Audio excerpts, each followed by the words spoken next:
Hey guys, those are Canada geese, and we're down here at Lake Lure, about to go out on the lake on a really interesting adventure.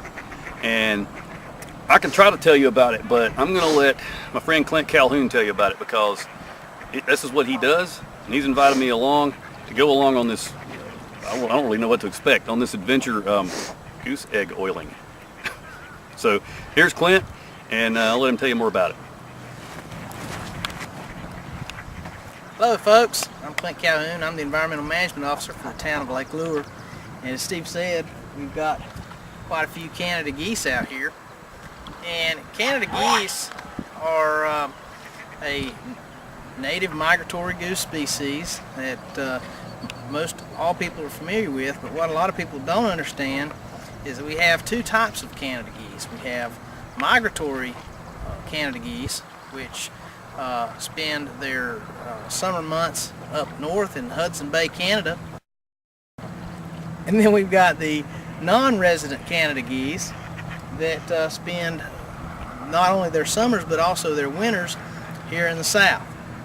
And the reason we have non-resident Canada geese is back in the early 1900s, migratory Canada geese were captured and used as live decoys to attract other geese, and in the process Canada geese were hunted nearly to extinction. So in the 1960s, the North Carolina Wildlife Resources Commission and the U.S. Fish and Wildlife Service and other state agencies began a reintroduction program where they would breed migratory geese and would take the eggs, and causing the geese to double clutch, and as a result they'd incubate all these eggs, and we'd have lots of new geese that could be introduced to other areas. What they didn't realize at the time in doing that is that they were taking away the goose's biological need, because geese typically the same area in which they were born. As far as whenever they come back to raise goslings, they will pick a nest site close to their own birthplace. So geese born here have no desire to migrate because they were born here. The climate is temperate, so there's no frozen ponds or anything like that making them want to go somewhere else. And so once they have goslings, they have no desire to fly, or they can't fly because they have to take care of their goslings. In this pond that we have here, most all of these geese are juveniles that are aged probably somewhere between 1 and 3 years old. They can't breed until after 3 years, but they will hang around as long as they feel a need to, as long as they feel safe, and they will begin to molt their feathers in June, rendering them flightless. The town, what we have done is implemented a program in association with a nonprofit organization called Geese Peace. And Geese Peace has adopted some protocols for helping to stabilize and manage Canada goose population. And this is a multi-step program.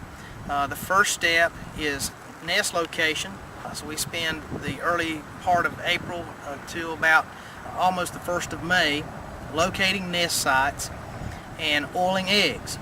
And we oil the eggs at a time before development has begun, making it a humane practice that has been approved by the Humane Society, PETA, and other wildlife organizations.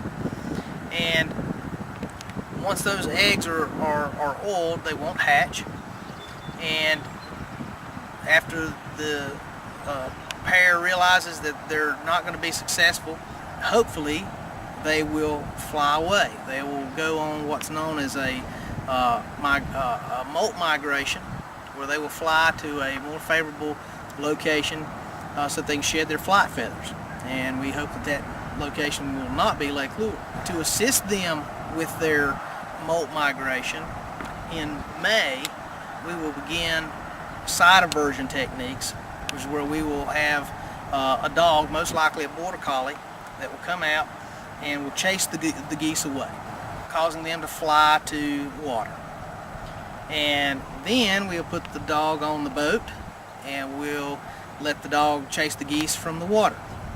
And by doing this, it instills in the geese an understanding that they're, number one, not welcome here, and number two, that this is not an ideal place for them to stay to molt their flight feathers. So this will trigger their natural biological instincts, causing them to hopefully go somewhere further north of here, hopefully Hudson Bay, which is where they're supposed to be to begin with.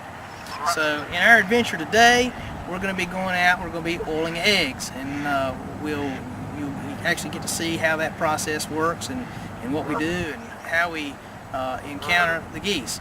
Now, one of the things that you'll notice, generally you'll see the female will be on a nest. We know that there's a nesting female close by, usually by locating the gander, who acts as a sentry, and he will usually be by himself floating somewhere out in the water. And that's how we know that we've got a nesting pair.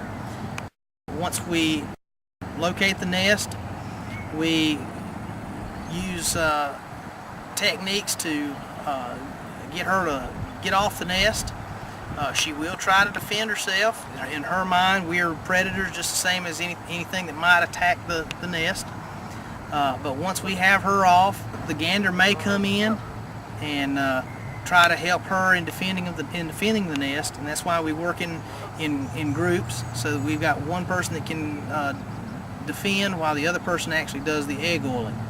But I think you'll find that it's a rather entertaining adventure, and it's also quite educational.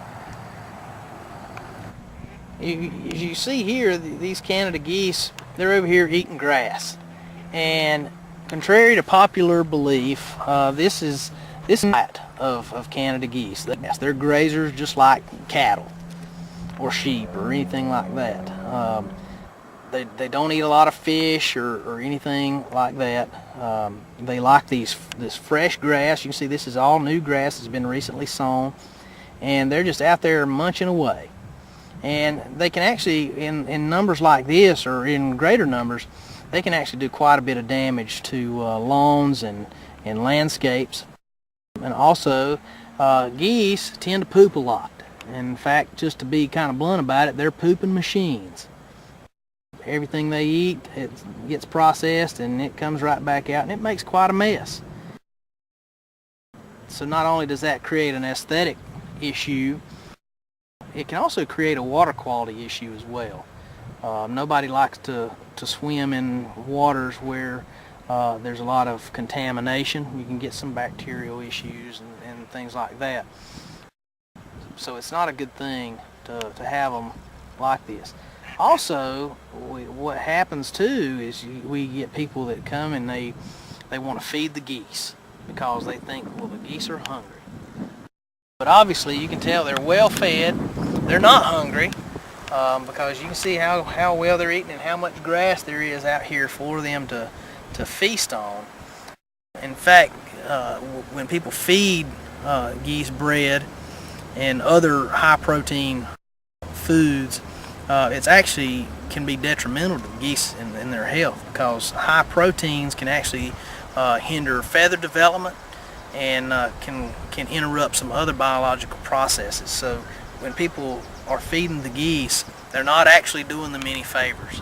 And it also causes them to want to stay when they need to be migrating. Instead of going on a molt migration, they stay around here because they get those little extra treats. And we need for these geese to follow their biological instincts and go north.